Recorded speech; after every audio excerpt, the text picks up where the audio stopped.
میلاد سټیل د وسپنې ویلې کولو فابریکه په نړیوالو معیارونو ASTM 615 سره برابر له 10 ملي څخه تر 36 ملي پورې 80 ګریډ او 15 ګریډ سیخ ګول په لوړ کیفیت تولیدوي او بازار ته یې وړاندې کوي. د اخیستلو پر مهال د میلاد سټیل نوم او نښې ته پام وکړئ. میلاد سټیل قوي بنسټ. ډیره زیاته مننه، تاسو ته ښه راغلاست. زه مدبر یم د میلاد سټیل د روابط او مارکیټینګ مسؤل.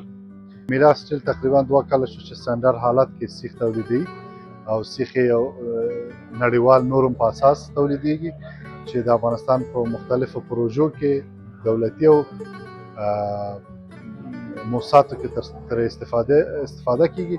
تر اوسه پورې موږ مختلف پروژې او مختلف کارونه مخته وړي.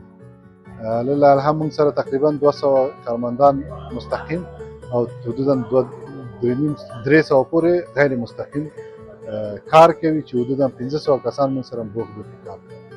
موږ 15 نوع تولیدات لرو. سیخ ګول دی، انګلارن دی، ګاډر دی، چینل دی او هغه د شمس چې موږ خپل یو ځوب کورا لرو چې هغه کې شمس موږ او دا بلیټ چورتوي دا هم موږ تنظیم. ولا بازار تقاضا خو دې ورځ کې بيخي لوړه شوې ده. مونږ تقاضا د بازار ته ځان عیار کړی دی او مونږ پوره هغه سره ټول مشتریان ته رسیدګي. خلک اوس خو الحمدلله هر ځای کې لابراتوار ټیسټ دا شیان شته دي. مونږ هر سیخ چې مونږ چاته ورکو هغې ځي اول ټیسټ کوي، اول نمونه مونږ نوري ټیسټ چې کو بیا راځي او زمونږ الحمد تر اوسه پورې مشتری چې تللی دی بال د ټسته حتما راغلی مونږ ته او زمونږ نه تقاضا د سیخ کړې او مونږ ورته رسیدګي کړې. داخلي تولیدات تر یو حده پورې مخکې د دې مشکلات درلودل. اوس چې دی اوس بخصوص سیخ برخه اکتفا خپل په پښو ولاړه ده. افغانستان یو دانه سیخ هم بیرون نه راوړي. اوس ټول د افغانستان خپل تولیدات دي د سیخ ساختماني سیخ په برخه کې. او مشکل عمده چې د خام موادو ده چې تقریبا یو 2-3 معدنو کې کار روان دی. ان شاء الله هغه به په نږدې وخت کې خودکفا شي ان شاء الله. زموږ ټول افغانستان ته تولیدات تللی دي او موږ نمونې او مواد همدا اوس په شرق غرب جنوب شمال کې پروژې لرو چې موږ سیخ همدې ځای د کابل نه تکمیلوو. سکتور برخې ډېرې ستونزې لري خو بخصوص اوس عمده مشکل زموږ د سیخ صنعتکارانو د سیخ برخې دا مشکل دی چې برق مشکلات لري او خام مواد چې دغه دواړه تامین شي نو افغانستان به ډېر نږدې وختو کې یو صادراتي هیواد ته د سیخ په برخه کې تبدیل شي. سیخ په برخه کې موږ ټول خودکفا یو. افغانستان کې څه فابریکې دي دا ټول د سیخ په برخه کې خودکفا دي. یعنی یو دانه سیخ نن د خارج نه راځي، هیڅ هیواد نه راځي بغیر د افغانستان.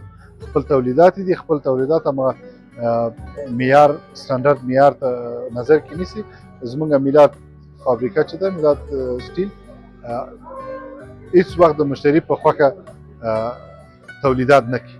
خپل هغه معیار چې ورته دولت لخوا نه ورکړل شوی او نړیوال معیار دی هغه په نظر کې نیولو سره تولیدات کوي او ټول افغانستان ته هغه کوي. لیږي سیخان او پروژو کې استفاده ترې کېږي. نو اوس فی الحال الحمدلله افغانستان د سیخ په برخه کې خودکفا شوی.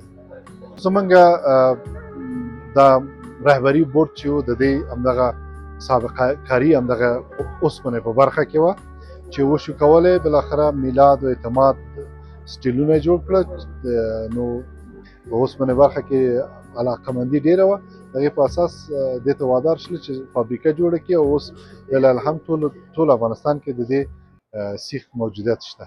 موږ نمایندګان هم لرو او بدون د هغې عام دکاندارانو ته هم توزیع کوو.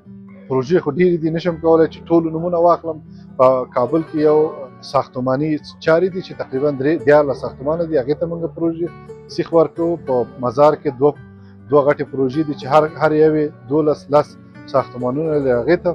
او په میمونه کې یو پل جوړیږي، هغه ته قزاقستان ته وصلیږي او ډېر ترانزیټي پل دی، هغې ته مستقیم موږ دې ځای نه سیخ ته ورکوو. یعنې دا پروژې ډېرې دي. مشرقي کې هم همداسې بعضې پروژې دي، په کاپیسا، پروان، پنجشیر کې دلته هم پروژې لرو، دې ځای نه سیخ لیږو.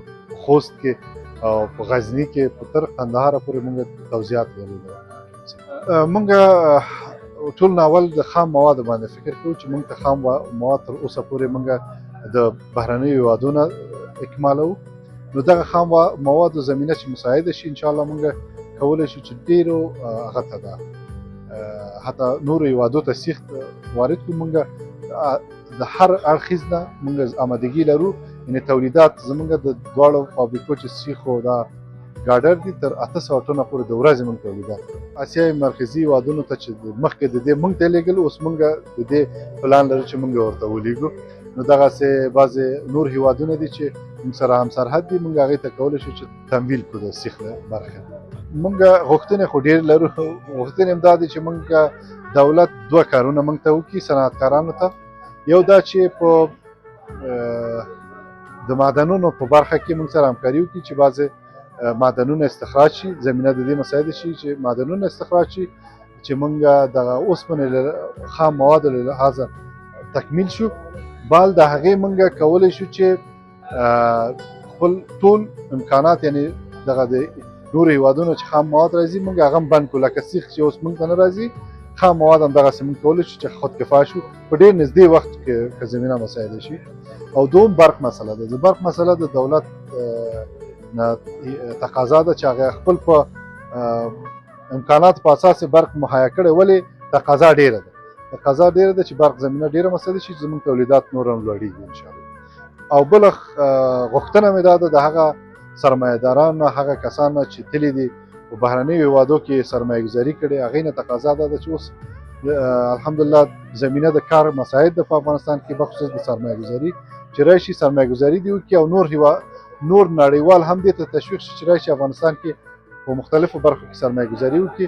او موږ یو په نږدې وختو کې د افغانستان یو ښکلې بڼې شاهدان اوسو انشاءالله. کور مودان د میلاد سټیل کورنۍ ته ښه راغلاست. موږ هم په خدمت کې اوسو.